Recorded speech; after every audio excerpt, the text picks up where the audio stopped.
Okay, with us is Darryl. Thank you so much for joining us on Talking Shrimpers podcast. We've been running a series looking at our best 11, debating our best 11 players in all positions. And that's been over a spanning 35 years of me and Charlie supporting the club. And you've been selected as our number one. You'll be glad to know. First Very of nice, all, thank you. Thanks very can much. you settle a debate for us? So Okay. is it Flahavan or Flahavan? Flahavan. There we go. Well, Darryl, thank you for joining us. Is Simon Royce available, Charlie? After 20 odd years, I've cleared that up now. You've lost Finally, that that's one. it. Yeah, there we go. I Yeah, was I'm never voice going for to get into Haven, that, so am I? there we Right, go. Darryl What? Flahavan. You're Never always going right, into Charlie. that. We're always right. There we go. Absolutely. Man, I hate being wrong. There Anyway, you you've picked three keepers. We discussed three other keepers for number one spot. That was Simon Royce, Paul Sansom, and Dan Bentley. Three great keepers that have played for the club and obviously had great careers. What are your thoughts on those guys? Yeah, fantastic goalkeepers that have all had great careers. Obviously, Bence is still playing. Sammy, as we know, is a legend at the football club and had a great career. And Royce as well, great goalkeeper, and also gone on to have a good coaching career as well. So it's good to it's good to be in such high quality there. So 294 appearances for us between 2000 and 2008. Amazing career with us. I won't dwell on it too much, but your brother Aaron was also a goalkeeper. He sadly passed away in 2001. I think you were at Southend at the time, weren't you? You've been there maybe a year or so. Yeah, I was, that must have been a really difficult time for you. Yeah, it really was. I think growing up, my background, obviously, with my, I grew up with just a single mother and my brother. So my brother was 2 years older than me. So, you know, with my mum out working a lot, he was always there looking after me. So growing up, he was the sort of father figure in the household. And obviously losing him at such a young age was obviously devastating for all of us, family, friends. It was really tough at the time. It was, I think looking back, it was, I think you're in a state of shock for so long. And it was a tough period, you know, how I got it was hard, really hard to get through that period in my life. But, fortunately I had a lot of good people around me to help get through it. Fantastic. So I was going to ask, it's interesting, how did it happen that both you and Aaron were goalkeepers? I remember as a kid, I used to live in a 3-story house, basically, and out of the back of the garages, I used to go out the back with my brother. There was, 3 years between us. And I used to just, there was a wall, basically, which was the back of 2 sheds of people's houses. And I used to go, right, you're in goal. And I used to smash balls at that. He didn't get a choice. Yeah. But with you two, it's like, I'm volunteering. I would have, How did that work out? It was strange, really. I think my early sort of memories, I think my brother was a goalkeeper. I must have been 6 or 7. And I just remember him playing for like a Sunday league side back home in Southampton where we grew up. And I think I was just on the side of the pitch, and because he was in goal, and like I said, he was my older brother. I remember some kid just kicking balls at me, and I'm throwing myself around between a couple of jumpers as goalposts. And the good old days. Yeah, the coach of his team had obviously said something to another coach in the same in a couple of age groups lower. And then obviously we weren't hard to find because it was just Aaron's younger brother. So they rang me up and asked would I be interested in joining. I think they were the under 8s at the time. And then from then on we would we would go over every field around the council estate we lived in Southampton. And we were lucky enough that we had football man friends around the place as well. So we were a bunch of misfits, really. We were just jumping on any bit of grass we could. Yeah. And we would be out for hours, and we would have I would just stand in goal for an hour. there'd be 3 or 4 on the outfield, and we would just be trying to score goals and recreate goals Yeah, from yeah, games and I'd have a period on in goal for about an hour with gloves in. We'd take the gloves off, change, take the shirts off, and Aaron would put the gloves on, then he would go in goal. So the amount of hours of work that we got back then as kids was really invaluable. And a lot of my friends were a few years older than me, so I was standing in goal as a kid with yeah, guys that are 2 or 3, 4 years older than me kicking balls Yeah. at me. So I developed You got those conditioned foundations. early. Yeah. So yeah, and then from then it just became a obsession.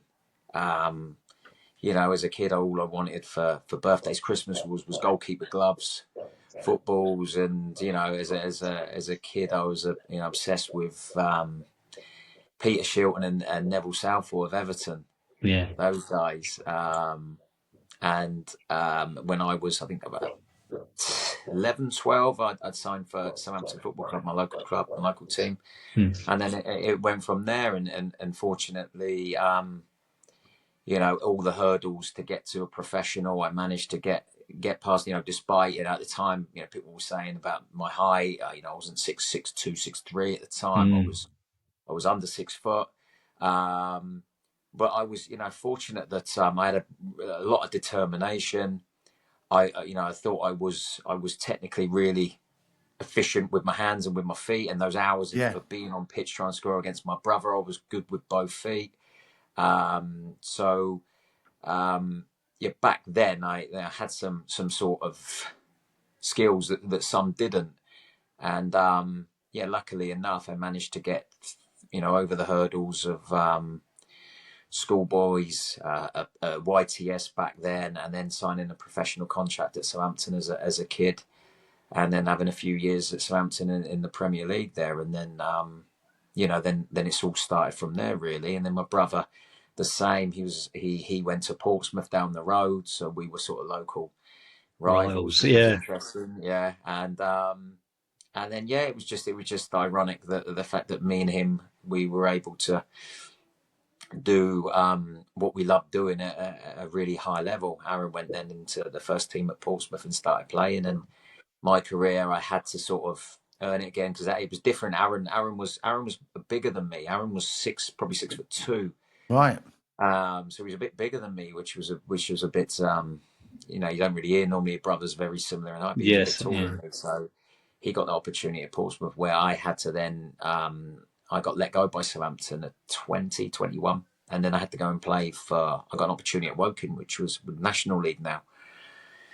I went to Woking as a 20, 21-year-old kid. And at the time, I thought my world had come to an end, yeah, Yeah, of course. But I went there and played for them. And straight away, I sort of thought this wasn't a bad thing because I was a boy still. I was playing with men mm, in front of crowds. These guys, they were earning good money, but they were dependent on wins and bonuses Mm. and league standings to pay bills and that. And so it was real football. mm, And, I always say now to young keepers about going out and getting their hands dirty. I was getting out there, getting my hands dirty. I was yeah. coming for crosses, getting beaten up. But, when looking back, it was the best thing for me. And off the back of that, I got an opportunity to come to Southend. I mean, It's quite funny you mentioning heights because when we were debating, I mean, when we debate all positions, we talk about honours that people have had for the club, how many appearances, and all that kind of stuff. But with the keepers, I said we're going to throw in the heights as well.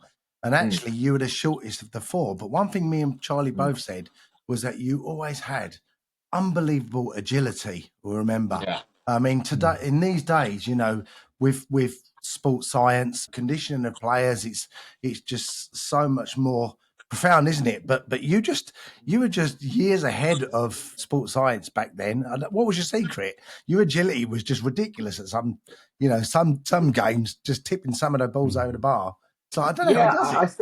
think I sort of knew because I wasn't really aware of any of that probably until I was around 17, 18, and one of the coaches at Southampton said to me, he was like, God, I hope you grow soon because you could be a top goalkeeper. And I thought, oh, was it What what do you like mean? that?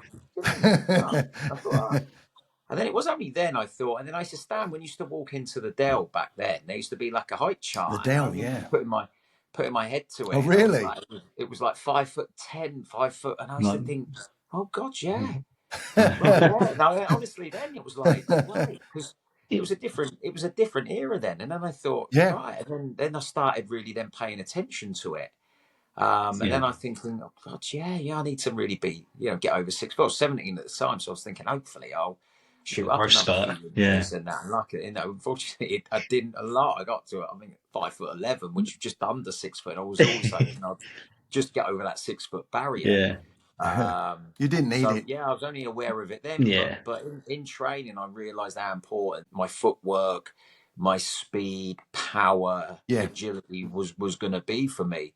And then even as an 18-year-old, I was so sort of conscientious and forward thinking of my training. I wouldn't necessarily have a full-time goalkeeping coach back then. I think that's why I've been able to go on and have the coaching career I've had, because then I started thinking, right, how do I make up for the lack of height? mm. yeah, So for me, I thought I need to be really quick around my goal. I needed to be um, really powerful, being able to cover shots in the far corners, in the top corners. So I used to get things out like hurdles, and back then even like in the mid-90s, and jump over hurdles, forward, laterally. Um, I dive onto crash mats. I would have Mm, like these bits of tape, and I would dive and always try and beat my mm. score Yeah, yeah, and all that. I was quite detailed back then as a kid. brilliant. And then on top of that, I just thought my goalkeeping had to be better than everyone else. I was working at the time with goalkeepers in Premier League goalkeepers, Bruce Grobbelaar, Dave Besson, Yeah, these sort of guys. Won things, played for England, won the leagues back then with Liverpool's, and then I always used to just go in to train with them, and every day I used to just think, be the best one today, be the best one yeah, yeah, out of all of them, be the best one. And I always used to do it every day. I go in, be the best one, and that bit of determination and that desire to want to do well, I think it put me in good stead because. And then, like I said, as I got a bit older, 19, 20, I knew I was going to get critics and people say, oh, he's not big, he's not going to be able to mm, do, he's not going to do that. But I used that as more of fuel in the fire, really, yeah, to prove people wrong. And yeah. You I used to certainly did quite like that. it when people would say to me, "Yeah, I remember saying to me at Southampton, they said one of the goalkeepers there, he said to me, "You'll never play in the Premier League because your height. You'll really struggle." And I thought, "No, I'll prove you wrong. I'll prove you wrong." And like I said, unfortunately, I never managed to play in the Premier League, but I got close. I got very close. Played a lot in the Championship, and sat on the bench in the Premier League. So all these little things just fueled me to Yeah, prove the doubt was wrong, and I think that's why I had such longevity in football. I was lucky enough to play yeah. till I was 38. And we say now it's hard just to have a career. So, I think a lot of those those qualities and that mindset I had really got me a long way in the game. Yeah, I was actually going to ask Darryl. Just, I was going to touch on saying, obviously growing up, you obviously was aware people telling you, you haven't got the height, and Yeah, you're going to be restricted, and it might cause you problems. Trying to progress your career. Yeah, I was going to ask, how did that affect you? But obviously, you sort of touched on that. You sort of used it as a bit of a driving force to sort of prove yourself, to other people. I mean, were there other clubs that sort of come knocking, but sort of turned you away because of your height or anything like that? Did you find it yeah. was a big There hindrance? was. I think during that Southend period I had, um, where I was in a really good place. Mm, I had clubs, a lot of clubs, big clubs, Premier League clubs. Um, Agents ringing me up saying that these are going to make an offer for you, they're going to make an offer for you, and then those offers didn't come, and then it was they've been to watch you a few times, they just worked on better your size and your height, and at this time I played in the Championship, I played over yeah, 200 odd that's games, 300 games, and I'm like, well, if I can't prove now that I Yeah, can yeah. do it, then I never am. Um, but yeah, there would always be little things. I Mm. was always thinking about my positioning in the goals. I never like to get caught too high down the line of the ball and leave myself vulnerable over the top. I used to play fairly deep in the goal so I could move my feet and use my lateral power to make saves, and always be technically efficient with my handling, and the ball at my feet, clearances, and these Mm. are the things that I knew I needed to be at a really high level Yeah, to just to get a chance to be working yeah, in yeah, the Championship or Premier League. yeah, So looking yeah. at Absolutely. your honours with Southend, league trophy runners up 034 and 045. And then obviously the 2005 League Two playoff final that we went on to win. 2-0 in extra time.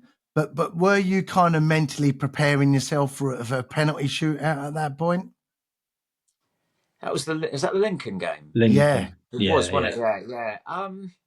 No, I don't remember being that. No, you sort of go because as a goalkeeper, because you're not running around, running after the ball. You have to wait for the game to come to you. So Yeah. your focus is so much because you always have that instant um, second where you might have to come outside your box and clear a ball. You might have a save to make. You might have there's one moment where you have to produce for the team. So your concentration levels are so high, you don't really drift beyond it, especially when you're going into extra time. I don't really remember thinking about penalties. Don't get me wrong, I have in certain games, but I don't remember in that game because it was a final. I know it was a League Two final, but I think there was still 30, 40,000 Yeah. in Mm. that Yeah. Millennium Stadium, and it was loud, and I think you just don't try and lose your focus because if you do, that's when you can make silly decisions as a goalkeeper. And a lot of the best goalkeepers in the world are the ones that make the right decisions at the right time and right Mm. moments. And Mm. if you let yourself drift, or sometimes you can come off the game a little bit and be in the wrong position, or just not be aware of your surroundings, sometimes you can make wrong decisions, and if you do, then you get punished for it. Yeah. It's not just So goalkeepers true. make mistakes. Yeah, yeah, yeah. They make wrong decisions and they lead to errors. So I think that's why when you come off a football pitch as a goalkeeper, you don't feel physically drained. You feel mentally drained. Mentally, yeah, yeah, Yeah. Yeah, you Yeah. come off, and as a physically, you could go again the next day. Now you see Yeah. players, they need recovery day and a second day yeah, recovery. As a goalkeeper, you yeah. could go again. I remember as a kid, I played for Southampton's youth team against Queen's Park Rangers on a Saturday morning. I played for Southampton reserves at the Dell against Norwich at 2 o'clock in the afternoon, and I didn't think anything of See it. nothing of I it. was Yeah, playing, Yeah. yeah, playing on the yeah, game. I thought it was brilliant. I was playing at the yeah, Dell at the time, thinking it was the second game in like 4 hours. yeah, So, yeah, yeah. Just but the but love of football. mentally, Yeah, yeah, but mentally it's draining. So, yeah, you can't let yourself drift too much. You just have to obviously stay in the game as much as you can.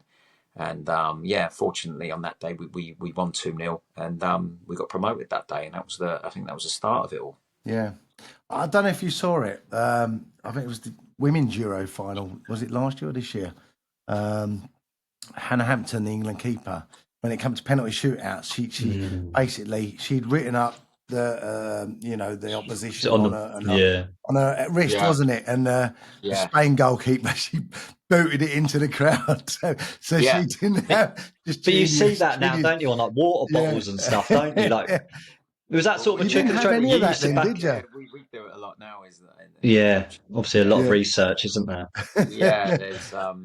There's a lot. Yeah, You I find mean, ways.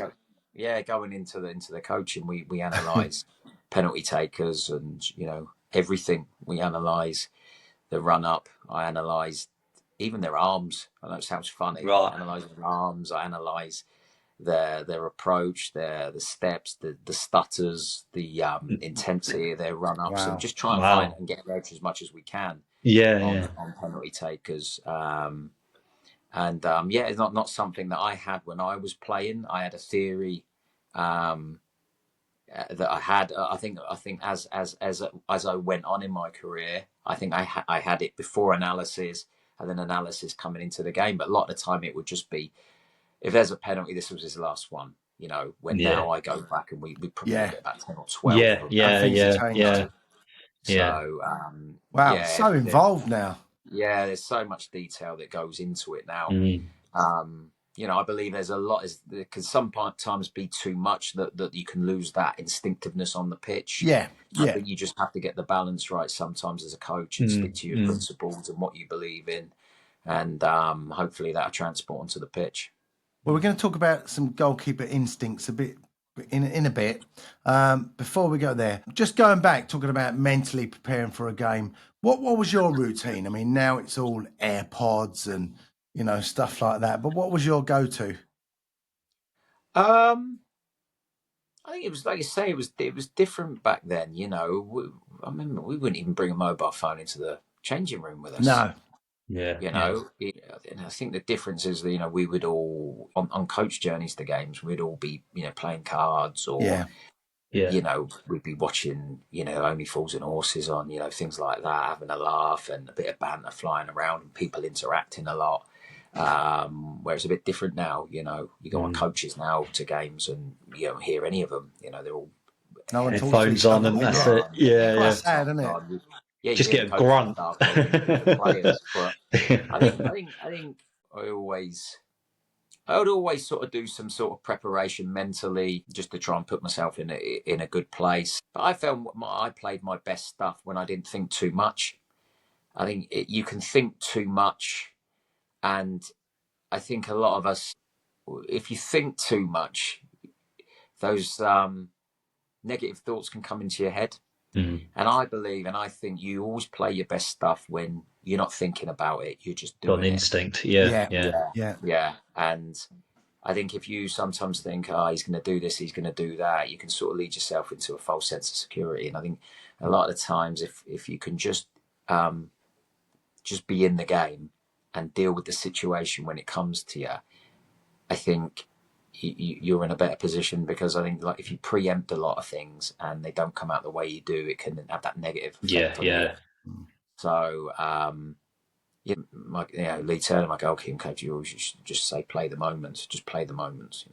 Yeah. Be in the game, play the moments. And I say the same thing to goalkeepers now. Just do the basics right, play the moments, and make that decision. A lot of times, with experienced goalkeepers, we've been out there so many times, subconsciously we sort of know You what just, we're yeah, doing. yeah. But if you overthink things sometimes, people say, you think too much, you're dead. You think too Yeah. much, you're starting to go a little bit. It's when it becomes instinctive and you start playing your best stuff, and you play with that bit of a freedom without the weight of the world on your shoulders, and you play with a smile on your face and you Yeah. enjoy it. I think that's when you play your best stuff. So And I I'd guess always the have a little confidence comes with that as well, doesn't it? The confidence yeah, comes in with that, yeah, and you naturally grow into the game. yeah, yeah. I think it's fine to have a plan, or even have ideas of opposition and what they do, and individuals and what they do, just to give you a slight edge psychologically. I think that's fine. But I think sometimes it's you can't overthink things Well, too it's the much. thing. Yeah, you kind of invest, don't you, in a certain scenario playing out, as you touched on. If you Yeah, put in all your effort, all eggs in one basket, thinking like this is how it's going to play out, they're going to work this way, this, that, and the other. You've sort of forgotten about actually if it goes the other way or change the way. All of a sudden, oh crap! How would you deal with this situation? yeah. Just play the moments Mm. when they happen. You can't overthink things too much, like you say, because we all have that negative thought. Oh God, it's Yeah, raining tonight. It's hammering it down, rain. The ball's like a bar of soap. What happens if yeah, that shot goes through my hands or it fumbles off mm. me? And I thought, you start thinking like that as a goalkeeper, you're done. You're Yeah. done. Yeah, You know, yeah. if you sort of need to be in that mindset where you're like, come on, I want something to do. No one, yeah, no one, I yeah, want to, yeah, someone put a cross in the box. Someone have a shot. Someone give me the ball. yeah. And when you don't want the ball anymore, when you don't want those things to happen, that's when Yeah. Yeah. You need Yeah. to be That makes confident, sense. don't you? And you sort of yeah, need to back yourself, don't you? Think, you know what? yeah, No one's scoring against me today. Try your best, yeah, yeah, yeah, And I mean, we'll probably touch on a game where you probably had that kind of Well, I was mentality. just going to say there's a yeah, yeah, certain yeah, date yeah. which I'm sure you remember, Yeah. 7th of November 2006. Does that ring any bells to you, Darryl? No, I can't remember that. Really? Just a small game, eh? Just a small game. Of course, yeah. So I'll remind you, Southend 1, Man United 0. Yeah, yeah. There's a couple of well-known chaps on the other team. They had reasonable careers. A guy called Rooney and a guy called Cristiano Ronaldo. Yeah, did all right, didn't they? How do you prepare for a game against those guys? I mean, you obviously did. Well, yeah. I think, like you say, you from being a kid out on the grass outside on, playing on mud patches as a kid. You always dream of playing against those sort of teams, don't you? And that all that Yeah. hard work that you put in on the training pitch where nobody sees, all the sacrifices you make that nobody sees. Those sort of games are the ones that you go, that's what I've worked hard for. Yeah. Live on TV, the biggest club in the world at the time. That's the ones that you want to play in. So I never really was that concerned on the individuals that in the lineup at all. I remember it being read out. I used to go out quite early for my warm up, and I remember them. I didn't really see what the team was. I sort of went out while they were doing the team sheets, so I only heard it when I was out there. And in the previous round, they put a so-called weaker side out in the fourth round or whatever. I can't remember what it was, fourth round, fifth round. So we weren't sure on what to expect, on what sort of lineup they were going to do. But obviously, they went really strong. So in the game, I think it was like it's hard to explain. It's a bit like I've worked hard now to be on the same pitch as these guys. Now I just want to Match enjoy them. it. Yeah. I want to enjoy it and and play with that freedom and test myself against these guys. And during the game, it was a funny situation because it was probably the biggest game of our lives at the time, and against the best players in the world. But I felt so calm in the game and relaxed. And it goes back to what we were talking about just a minute ago, because I sort of thought in my head, okay, we lose 5-0, 6-0 here. No one's going to batter an eyelid. They're all just going to go, roll. Man United top of the It was Premier expected. League, Yeah. bottom of the Championship. They won 5. Okay. So I just thought, I'm just going to go and enjoy it. I'm just going to go enjoy football, test myself against these world-class players, and then just see what happens. And, fortunately enough, it turned out to be pretty good. Well, obviously, Freddie grabbed the headlines with, an unbelievable free kick. I think it was the anniversary, wasn't it, a couple of days ago? Yes. 20-odd years since that. Yeah. And obviously, he'll always be remembered for that. If you Google that game, that's what will come up. But, you were ridiculous that night. And you talk about goalkeepers you could play 2-3 days on the trot. Well, I'm telling you, if that game went on for 2-3 days, Man, you still wouldn't have scored because you weren't having any of it. You was possessed, weren't it? You was, yeah. I think that was unbelievable. Just touched on there. I remember, even in the last few minutes of that game, I think I can't remember which one of the players went down the right hand side and got fouled just on the corner of the box. And normally, in like last few minutes of the game, you go, "Oh no, here we go." They're going to swing a free kick in towards goal. There's going to be 7 or 8 players running towards goal. This is all you need in the last couple of minutes of the game. I actually remember thinking, yes, there's another opportunity to make a save and catch a cross. Come on, put it in here. And again, that was just like I was trying to touch on then, that sort of high state of mind there where you go in, I want something to do here. Come on, give me, put the ball in there. And that was just the mindset I was in at the time. And I don't think it was just the Man United game. I think it was probably a 2 or 3 year period. I was, was in a good place. And and I do remember it. And I think they whipped the ball in towards goal and come and caught it off someone's head, in the last couple of minutes of the game. And not bad for a small goalkeeper that can't come for crosses. Can't make it. I mean, exactly. Yeah, I mean, Ronaldo didn't know what hit him. I mean, he was very good in the air as well, wasn't he? Yeah. I mean, Darryl, was there a moment in that game where you thought, I mean, no disrespect, like as you touched on, we were probably expected to lose that game. Man United, top, of their game at the time, one of the biggest clubs in the world, full of absolute superstars.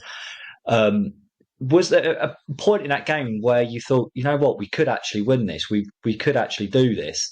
or was it a case of just just keep going through the moments and what will be will be? Yeah, I actually, as the clock kept ticking down, I was I was in that mindset where I just thought, well, if they do score, I'll get a replay at Old Trafford, and that'd be Yeah, brilliant. yeah, I'll yeah, really look yeah. forward to going in front of 70,000 people. So come on in, try your luck, have another go. Yeah, yeah, yeah. If he It scores is what it is. if he scores and we go to Old Trafford for a replay, then brilliant. It's Yeah, great. It's something that I always wanted to play at. So I was just like that. Come on, keep going, keep trying, keep trying. So that was the kind of the mentality I had at the time, right. and Okay. so yeah, it was. And then Freddie put Petty to that. Yeah. I think we knew we were in a tough game, and let's Yeah, not yeah. take away from the fact they battered us No. on the night. They were, Yeah. they battered us on the night. It was just one of those But- nights where, it all All come fell into together. place. Yeah. And that's the game though, isn't it? Where you need your keeper. You just want your keeper to have an absolute Yeah, worldie of a game because yeah, you're gonna be called upon. And fortunately yeah, for us, you had an absolute blinder of a game and probably one of the best games that you played. It was incredible. Like Phil yeah, said, I think you could have played all week, and I don't think they would have scored. No. It was incredible performance. yeah. No, yeah. Like I said, it was just one of those nights. All those years of hard work and sacrifices and that, and in that the big stage at the time. Everyone Yeah. you seem to speak to has watched that game, or were watching that game at the time. It was because I think football's so diluted now. Those games now, some people Yeah. probably don't watch them anymore. But back then, Yeah. because there weren't so many, Yeah. it was at the time, and everyone at the time was watching it, and Mm. the sort of media attention after it was incredible. Yeah. So yeah, it was one of those. It was one of those games where I could have just played out there till midnight. I'd have been happy if Yeah. it carried on and on. Yeah. So Yeah. Yeah. So Darryl, I yeah, recall you played at Kev's testimonial earlier this year in May. yeah. As did John O'Shea. Did you remind him the last time he was there? No, I saw him in the tunnel actually and shook his hand, said hello to him. I wouldn't have missed that So, opportunity. yeah. You probably would forget all I'm about sure it. Kev probably did. I ended up working with Wayne Rooney. He All ended up right. being manager at Plymouth Oh, for a right. bit when I worked with Plymouth Argyle. So Yeah, of I course. used to reminded Did Wayne. ya? How did he take it? Yeah, is it really good? Yeah, it's give me some stick back and that. But yeah, no, we had good banter Fantastic. when we worked together. It was good. But yeah, I did. I obviously said hello to him during the game. But Yeah. yeah, I think I was more concentrated on the fact that I was 46, 47, standing in goal, trying to throw myself around again. It was quite. It's a bit different now. My mindset Just a now bit is slower getting back up. what it was when I was 26. I was Yeah. thinking, oh God, I don't make an idiot of myself here. So I was more focused on that. Brilliant. Right. We're going to talk goalkeeper moments. Now, there's three I'm going to pick. Three iconic goalkeeper moments. You've got to pick the winner. So the Okay. first one is Gordon Banks' Pele save in 1970 World Cup. Yeah. The second one is Bruce Grobbelaar's spaghetti legs in the 84 European Cup final v Roma. And the third one is Rene Higuita, scorpion kick, England v Colombia, 1995. Pick one of those. Well, for me, I knew Bruce Grobbelaar. Bruce was Yeah. I was his apprentice at Southampton at the time.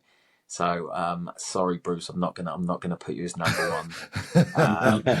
Rene Higuita, I remember that. I was watching that as a kid. I don't know if I was a kid at the time, but I do remember that. But outrageous. But the goalkeeper in me is going to say Gordon Banks. Yeah. Amazing save. I think, An unbelievable incredible, save. isn't it? I don't think we'd seen anything like that at that time. I mean, it was before my time even, but his speed, agility, and to be able to get that ball over the bar in that situation was fantastic. And I think it's a save that was seen and heard around the world and will be. And still will be, yeah. Yeah, so there's a lot. Like I say, a lot of moments there. And then Higuita just completely. I was actually there for Higuita that you? night. Yeah, I used to work up in the gallery, and I remember it. I think it was Jamie Redknapp tried to lob him. I think it was. And it wasn't. with a lot of pace, really. And I was just it was like slow No, motion. well, I It was don't, And I was I just don't watching it, and know. I was thinking, is I he going don't. to catch it? What's he going to do? And it's like, Yeah, I don't know that. I mean, it was. I've God seen knows what remote. he's thinking, but it was Yeah, insane. I don't know whether he's even tried to sort of bend it towards the back post, Crazy. and he yeah. ends up pulling it towards goal. And I'm not 100% sure if there was an offside involved or anything like that, which made him make that decision. I'm not. I can't really No, I Yeah. can't remember remember that. now. But it's obviously Obvious, isn't crazy, it? wasn't it? All I It makes remember is you. watching It's it, thinking, "What the madness. hell was he doing? What Why? have Yeah. I just Why? It was seen? just out of there. What Yeah, have I?" yeah, I Yeah. had no idea yeah, at that time that you go on to see that so many times again and again and yeah. Mm. again. Crazy. I mean, he I, was I out. Yeah, remember as well completely. the Italian '90 World Cup when I don't know if you remember against Cameroon, he tried to take everyone on. He got tackled Yeah. by I think Roger Miller, and then who I think was about Yeah, 125 years old at the time, who popped one in yeah. the back of the net. He was crazy. They say goalkeepers have got to be crazy, but he I was was going to probably say they top of the say pick, wasn't keepers. Yeah, he He would. epitomised He that, would. didn't he? You'd be. I think as a coach, you'd be on edge. he? Oh Yeah. yeah, Oh When you ball would if came you Christ, yeah. across imagine with him, him. you'd be like, "What's he going to do next?" Yeah. Yeah. Yeah. Yeah. For Kids, me, don't watch him. all day long, it's Yeah, Gordon Banks' safe yeah. against Yeah. Pella. So you're coaching now at Sheffield Wednesday. Yeah, Um, they've had some good keepers down the years. I think you mentioned Chris yeah, Turner. He was there, wasn't he? Chris Woods, I yeah. think, was there as well, wasn't he? Chris Woods. Yeah, Yeah, yeah, top England goalkeeper. Yeah. yeah, So maybe you'll unearth another one for England, Darryl. yeah. We're hoping. We're hoping. We've obviously I've gone into the club now. I think 6 weeks in. They've had their troubles, Yeah. Yeah, of which I course. was well aware of before I went in. Um, and I know the potential of the football club is enormous. It's got fanatical fans, and a club steeped in fantastic history there. So it was, when the call came, it was very intriguing, and the fact of the club where it could grow when the club gets taken over by the right people, it could really go places. And for me, as a coach and as a football person, to be on the start of this new journey for the club when it happens is something that really excites me. I mean, I'm really looking forward to. Just in terms of obviously the coaching now, how is it? How are you finding it coaching now? Do you find there's been a bit of a shift in sort of how you train keepers now? Because obviously back in the day, probably when you played, it was a lot of like shots, shot stops, blocks, and Yeah, everything else. Getting down to the corners and stuff. Whereas now there's a lot more. The ball's played, from the back a lot more. Yeah, Keepers are yeah, rely to play with their feet a lot more. Do you yeah. find that True. something that's you're finding more and more is creeping into the game, the modern game, should I say? Even. yeah. I think people talk about modern goalkeepers, and I completely understand that it's you're working in and out of possession now, and the in possession part of the game is really important, especially with managers now. They want the goalkeepers to be really efficient and Yeah, competent yeah. with the ball at their feet because they want to build, they want to create overloads in different positions of the pitch, and a lot of the time the goalkeepers used for that. Mm, So they want goalkeepers that are, obviously competent and efficient with the ball at Mm. their feet and yeah, confident yeah. to be able to play, balls through into a six or play around a press or maybe find a 10 and drop balls in. So they have to have good range of passing and be confident on the ball. But me again, I don't think you can ever go away from the fact that it's about keeping the ball out of the net. Yeah, absolutely. First and foremost, it's, you want somebody that's stood in there that can make saves for you, that could come and dominate his box.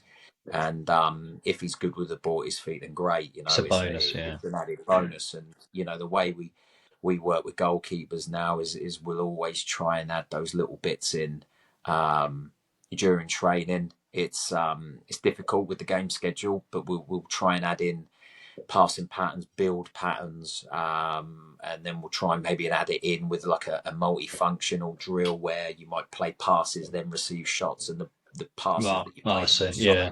you can make that, turn them into angle shots, that sort of thing. So it's just a case of, I'm fortunate enough. When I was at Bournemouth, I was signed for Bournemouth at 32, 33 and stayed there for a good 4 or 5 years. And the goalkeeping department there was was really good and was really forward thinking. And so a lot of stuff that they were doing, they started working towards that Right. way.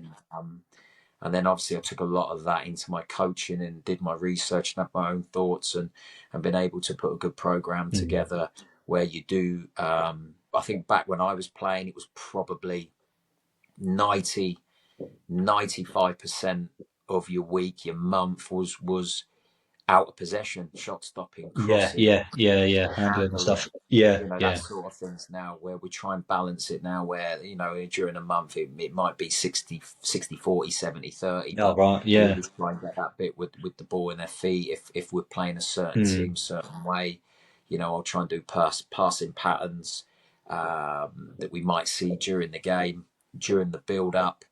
And again, it's just being sort of vigilant and detailed in what you're doing, and then also you need to let the goalkeepers know to buy into the fact that they have to be instinctive sometimes. That something will be off script, something will happen that we've not prepared them for. And clips from the last 5 or 6 games haven't happened. Something might drop second phase in the box that they've got to get out and block. Something like that situation might happen. They might get a wide player cutting inside on their strong foot and shooting, and we try and prepare them for that. But there's a lot of times when something just random happens, and they have to make sure they have that mindset to be able to deal with that as well, and not just stick with the script. Sometimes they have to just be instinctive and Make react that to the decision. situation. Yeah. Exactly. Yeah, because Well, it sounds a that's huge job. Coaching really does now. it is. It is. But like I said, it's enjoyable and Good. the sort of like I said, now the level of detail. And I think the difference is growing up when I was a kid, we didn't expect any of that. We just went out and played, and a lot of the times we dealt with the situation in hand during the time, when now I think players sort of expect that now, coming through academies and growing up. The analysis is everywhere on TV now. It's everywhere you look. There's data, there's statistics, there's numbers everywhere. So we try and give them as much as we can, but I don't think you need to overload them too much. That they get a brain overload. There needs to be a part where that instinctiveness is there as well. So you've got to get the balance right. Like I said, football's played on the grass. It's not played on a laptop. That's so right. a lot of the times they need to have that instinctiveness and know when to make the right decisions, because they have to play the game. They have to realise when the time may be that they can play open out the other side and play the other side, or take a touch and play into a midfielder is there. And then there might be a time where those options aren't there, and then they might have to kick the ball and clear the lines and hit the top line. So you need to get the balance right between letting them go on the pitch and making their own decisions, and not holding their hand so much, but giving them the right detail for certain things during the game that you think is going to come out during the game. Well, Darryl, thank you so much for joining us. You've got a few days off now, so enjoy those. Sounds like you need it. Very busy job you got. You are our number one. So again, thank you for joining us. I appreciate and it. good luck with your coaching. And we hope to see you down at Roots Hall again soon. Yeah, I'm sure you will. I'll be back for another game soon. Yeah. Glad to see you, Dale. Cheers, mate. Thank you very much. Thanks, guys. Appreciate it.